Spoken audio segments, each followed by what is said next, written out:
as Superstardom approaches the line, about to move in. Okay. Just the one to move So up, here we guys. go. First leg of the Everybody quaddie. ready, please. Clear! Lights on. They're racing. To Rise Again began very quickly, and so did the Goldfield Speeder Pastry, and going up there as well is Vina Waltz as they settle down, and pushing up on the inside is Son of Bacchus. Now Dear Calder's going to be worse than midfield, getting right back third last. Around it now is Superstardom, and Friday Phillies has kicked up underneath of Dear Calder with Kakadu last of all. To Rise Again is working over on the outside of Pastry when they come up to the bend, 450 from home. Then came Vina Waltz. Back towards the inside is Son of Bacchus, being followed by Baron Bostock. Dear Calder very deep coming into the home corner. Got right off the track to start its run after these leaders. To Rise Again got the better of Pastry. Vina Waltz followed by Son of Bacchus. Dear Calder now. Son of Bacchus driving through in the middle, but To Rise Again with a kick at the 100-metre mark. It's To Rise Again in front. Son of Bacchus and Dear Calder now lunging at them. They'll come to the line. Oh, there's a great go. A head bomber. They're out of 6. Son of Bacchus, To Rise Again, and then deep out is Dear Calder. Leave this one to the judge. Right behind them, Pastry, and also there Baron Bostock, Friday Phillies, Kakadu. Then came Vina Waltz, and back last is Superstardom.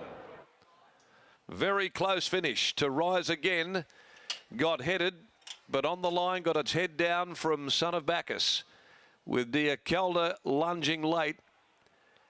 To Rise Again, Troy Turner, which has done all of the bullocking work outside of that leader, got headed on the just before the line, and then as they'd reached it, heads were up and down, and it got the appropriate bob, I think.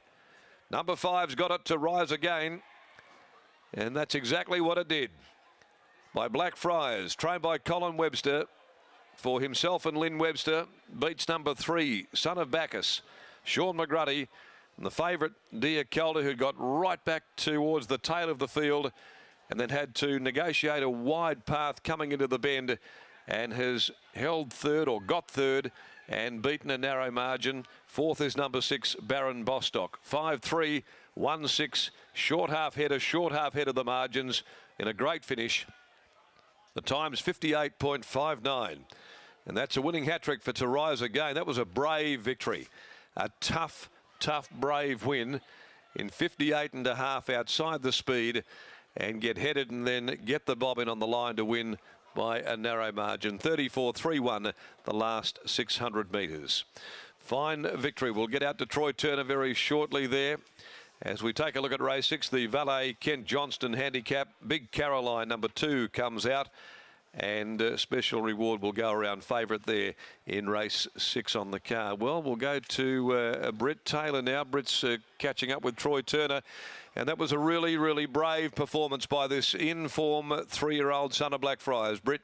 Definitely was a nice, tough effort just outside that speed. Troy, this horse obviously has had a above average ability. You've thought so from the beginning, but to put a hat-trick of wins together now, it's doing everything right. He is. It's a good job. The horse is maturing now. He's a dead set sprinter at this stage of his career, and he's bred to sort of stay all day, but he's a high cruising horse, and the Webster team has done a great job to get him here. It was a tight finish there. Did you think that he'd toughed it out enough to be able to get the nose up on the line? Well, I was hoping so, but like I said, there was one out wide, and I just didn't know whether that had a bob at the stage, but I was confident I beat the one on the outside of me. Do you still feel like a horse that can keep going this preparation already with 3 victories on the board? Does he feel like he could still keep going with another one? I think so. You know, obviously Colin will assess him after each run, but I'm sure he'll run him again if he pulls up it right. Well, congratulations on the win. Thanks, Britt. To Rise Again's been a great horse, Colin Webster, and that was a tough victory to kick back and win. Yes, well, his last 2 wins have been real tough ones, Gareth, and he's certainly a tough little horse. He's not very big, but he's a solid little horse, and he's certainly got some guts. He's one of those horses that just, well, you throw the breeding book away because he's a dead set sprinter. Absolutely. I bought him as a stayer, as you know, and I only paid $17,000 for him, and I couldn't get one person to take a share in him. So I said to Lynn, well, it's a good aim, and I think we'll keep him ourselves. And obviously he's done the trick, and he's had a good old campaign, but he doesn't look like he's stopping just yet. What's the plans for him? I guess you'll have to talk to the boss. I will have to do that, but look, he's he's absolutely thriving in the stable, and you know, if he pulls up all right, well, we'll have a look at another race with him. Job well done, Colin. Thanks very much, Gareth. There we go, there's the great Colin Webster, and that was a superb training performance again to rise again. Defeats a brave son of Bacchus who was first up today and did quarter back, and third was a good effort as well. That wraps up race number 5, first leg of the quaddie. We'll be back before the 6th.